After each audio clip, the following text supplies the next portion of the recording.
Hi friends, तो चलिए शुरू करते हैं secondary growth in dicot stem and roots. इस टॉपिक में जो भी इंपॉर्टेंट पॉइंट्स हैं जो नीट में आ चुके हैं उनको मैंने स्टार से रिप्रेजेंट किया, तो उनको तो रटन थी मार देना। और वीडियो थोड़ा सा भी पसंद आए तो लाइक ज़रूर करना and do share it to your friends, अपने दोस्तों को भी दिखाना। तो चलिए शुरू करते हैं, let's begin now. A plant shows two types of growths in its life span. सबसे पहले a plant shows primary growth which is increase in its height, और उसके बाद में it shows secondary growth which is increase in its girth और diameter. आसान शब्दों में अगर कहूँ तो प्राइमरी ग्रोथ है लंबा होना और सेकेंडरी ग्रोथ है मोटा होना। नेक्स्ट पॉइंट कि apical meristem and intercalary meristem are responsible for the primary growth while the cambium is responsible for the secondary growth. तो सेकेंडरी ग्रोथ होता है जिम्नोस्पर्म और डाइकॉट्स में, मोनोकॉट्स में नहीं होता है बिकॉज दे लैक कैम्बियम। लेकिन इसमें भी एक्सेप्शन है, कुछ मोनोकॉट्स ऐसे होते हैं जो सेकेंडरी ग्रोथ दिखाते हैं, for example coconut, date palm, Smilax etcetera. Smilax में एक और इंपॉर्टेंट एक्सेप्शन होता है कि बीइंग अ मोनोकॉट इसमें पैरेलल वेनेशन होना चाहिए, लेकिन इसमें रेटिकुलेट वेनेशन होता है। अब हम लोग शुरू करते हैं secondary growth in dicot stem. इसको दो पार्ट में डिवाइड करेंगे, पहला फॉर्मेशन ऑफ कैम्बियम रिंग और दूसरा फॉर्मेशन ऑफ सेकेंडरी जाइलम और सेकेंडरी फ्लोएम। तो एक वेस्कुलर बंडल में अंदर की तरफ मौजूद होता है प्राइमरी जाइलम और बाहर की तरफ मौजूद होता है प्राइमरी फ्लोएम, और इन दोनों के बीच में पहले से ही मौजूद होता है इंट्राफेसिकुलर कैम्बियम जो कि प्राइमरी ओरिजिन का होता है। और दो वेस्कुलर बंडल्स के बीच में बाद में डी डिफरेंशिएशन से बनता है इंटरफेसिकुलर कैम्बियम, इसीलिए सेकेंडरी ओरिजिन का होता है। और ये दोनों मिलकर इंट्रा और इंटरफेसिकुलर कैम्बियम मिलकर जन्म देते हैं वेस्कुलर कैम्बियम को या कैम्बियम रिंग को। अब यहाँ पर एक क्वेश्चन पूछा जाता है कि वेस्कुलर कैम्बियम का ओरिजिन बताओ, तो आंसर है both primary and secondary origin. लेकिन डाइकॉट रूट में पूछेगा तो वहाँ प्योरली सेकेंडरी ओरिजिन का होता है, तो ये ध्यान रखना। अब वेस्कुलर कैम्बियम में दो टाइप के सेल्स होते हैं, फ्यूजिफॉर्म इनिशियल्स और रे इनिशियल्स। फ्यूजिफॉर्म इनिशियल्स बनाता है अंदर की तरफ सेकेंडरी जाइलम जो कि वुड है और बाहर की तरफ सेकेंडरी फ्लोएम जो कि बास्ट है। लेकिन सेकेंडरी जाइलम 8 to 10 टाइम्स ज़्यादा बनता है सेकेंडरी फ्लोएम से due to the unequal distribution of the hormones. अब यही प्रोसेस हर साल होता है और धीरे धीरे प्लांट मोटा होता चला जाता है। और रे इनिशियल बनाता है secondary medullary rays which include xylem rays जो कि टुवार्ड द सेंटर बनता है सेंट्रीपिटल मैनर में, और फ्लोएम रेज जो कि अवे फ्रॉम द सेंटर बनता है सेंट्रीफ्यूगल मैनर में। तो सेकेंडरी मेडुलरी रेज का फॉर्मेशन दोनों तरीके से होता है, centripetal as well as centrifugal. अब आगे आता है activity of the cambium is affected by the physiological and environmental factors, जिसकी वजह से दो तरह का वुड बनता है, अर्ली वुड और लेट वुड। अर्ली वुड बनता है साल के शुरुआत में, इसीलिए उसको अर्ली वुड कहते हैं, और लेट वुड बनता है साल के आखिर में, इसीलिए उसको लेट वुड कहते हैं। साल के शुरुआत में स्प्रिंग सीज़न होता है, इसीलिए इसको स्प्रिंग वुड भी कहते हैं, और साल के आखिर में ऑटम या विंटर सीज़न होता है तो इसको ऑटम वुड और विंटर वुड भी कहते हैं। स्प्रिंग सीज़न में कैम्बियम का एक्टिविटी मैक्सिमम होता है और ये वाइड ल्यूमेन का वुड बनाता है which has very low density, और ऑटम विंटर सीजन में ये नैरो ल्यूमेन वाला वुड बनाता है विच हैव हाई डेंसिटी। तो एक साल में दो तरह का वुड रिंग बन जाता है, और ये दो रिंग को हम लोग एक मिलाकर एनुअल रिंग कहते हैं, और एक एनुअल रिंग का मतलब होता है एक साल। तो नंबर ऑफ एनुअल रिंग से हम लोग ट्री का एज डिटरमाइन करते हैं, इसको हम लोग डेंड्रोक्रोनोलॉजी कहते हैं। और ये नेक काम करते हैं हम लोग इंक्रीमेंट बोरर इंस्ट्रूमेंट से, डिफॉरेस्टेशन करके नहीं। पहले बोरिंग करते हैं, फिर बाहर निकाल के रिंग काउंट करते हैं, उसके बाद फिर वापस वहीं पर इंसर्ट कर देते हैं। ये जो ट्री का एज डिटर्मिनेशन है ये सिर्फ और सिर्फ आप टेम्परेट रीजन में कर सकते हैं जहाँ पर डेसिडुअस फॉरेस्ट होता है।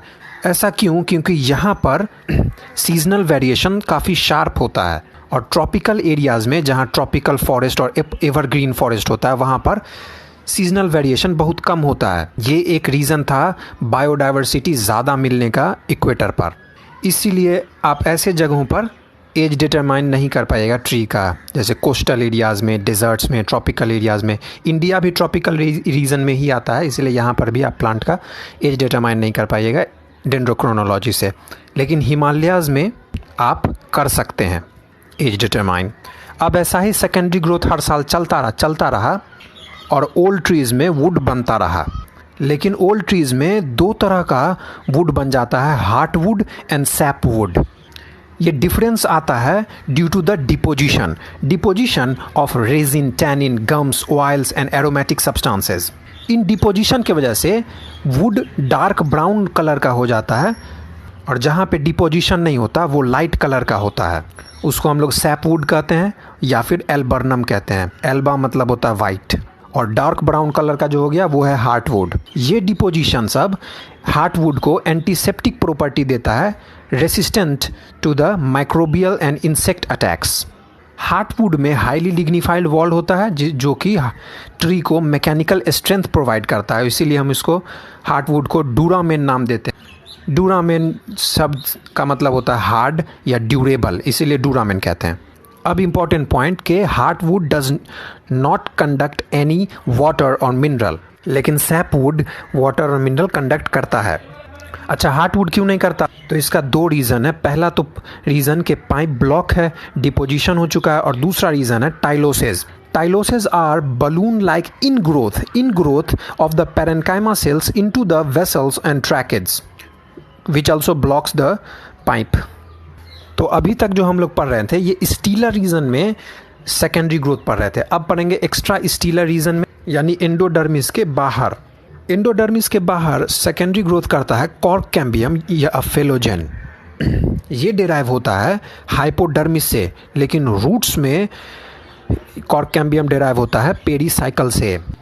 कॉर्क कैम्बियम या फेलोजेन बाहर की तरफ बनाता है फेलम या कॉर्क, और अंदर की तरफ बनाता है फेलोडर्म या सेकेंडरी कॉर्टेक्स। इसका सीक्वेंस याद होना चाहिए, तो इसको लेटर, नंबर ऑफ लेटर से याद करेंगे। फेलम में 7 लेटर, फेलोजेन में 9 लेटर और फेलोडर्म में 10 लेटर। अब हम लोग ज़्यादा पैसा घर में रखते हैं, थोड़ा पैसा बाहर लेकर जाते हैं, तो 7 फेलम बाहर और 10 फेलोडर्म अंदर। अब कॉर्क को हम लोग यूज़ करते हैं बॉटल के ढक्कन की तरह शैम्पेन में, और कॉमर्शियली कॉर्क ऑब्टेन करते हैं ओक ट्री से, क्विरकस सुबेर। यही वो कॉर्क है जिसमें रॉबर्ट हुक ने सबसे पहले सेल देखा था 1665 में। माइक्रोग्राफिया किताब लिखा, टर्म दिया सेल, ये सब। कॉर्क कैम्बियम भी वेस्कुलर कैम्बियम के साथ हर साल नया बनता है। अब एट सम प्लेसेस फेलोजेन जो है सो कॉर्क बनाने के जगह पर पैरेन्काइमेटस सेल्स बनाता है, जिसको हम लोग कॉम्प्लीमेंट्री सेल कहते हैं। ये सेल सुबेराइज नहीं हो पाता है, और ये जो है सो प्रेशर डालता है एपिडर्मिस पर, जिसकी वजह से एपिडर्मिस फट जाता है और एक ओपनिंग क्रिएट हो जाता है, जिसको हम लोग लेंटी सेल कहते हैं। लेंटी सेल प्लांट के हर पार्ट में पाया जाता है एक्सेप्ट लीव्स में। मेन फंक्शन होता है लेंटी सेल का exchange of gases. Lenticular transpiration भी करता है ये, लेकिन ये एक साइड फंक्शन है। अब आता है bark. It is a non technical term. Vascular cambium के बाहर जो कुछ भी है ना, वो सब बार्क में इंक्लूडेड होता है। तो bark includes secondary phloem, endodermis, cortex और पेरिडर्म एपिडर्मिस तक।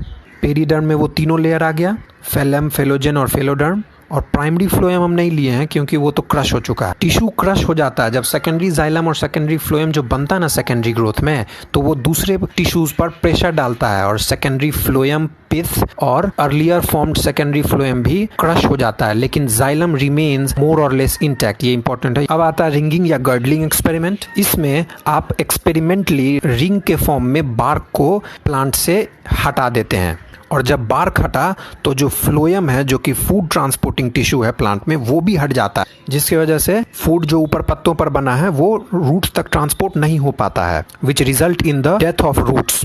तो इस एक्सपेरिमेंट का कंक्लूजन याद रखना कि root dies first due to the lack of food. अब आता है secondary growth in dicot roots.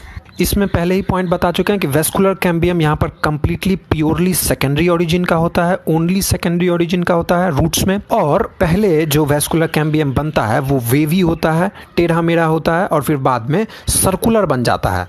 ये जो वेस्कुलर कैम्बियम बनता है ये कंजक्टिव टिश्यू और पेरीसाइकल के डी डिफरेंशिएशन से बनता है, और 2 लेयर का होता है। और लास्ट इंपॉर्टेंट पॉइंट के cork cambium is derived from pericycle in dicot roots. और ये डाइकॉट स्टेम में किससे बना था? हाइपोडर्मिस से। I hope it was helpful to you. Thank you.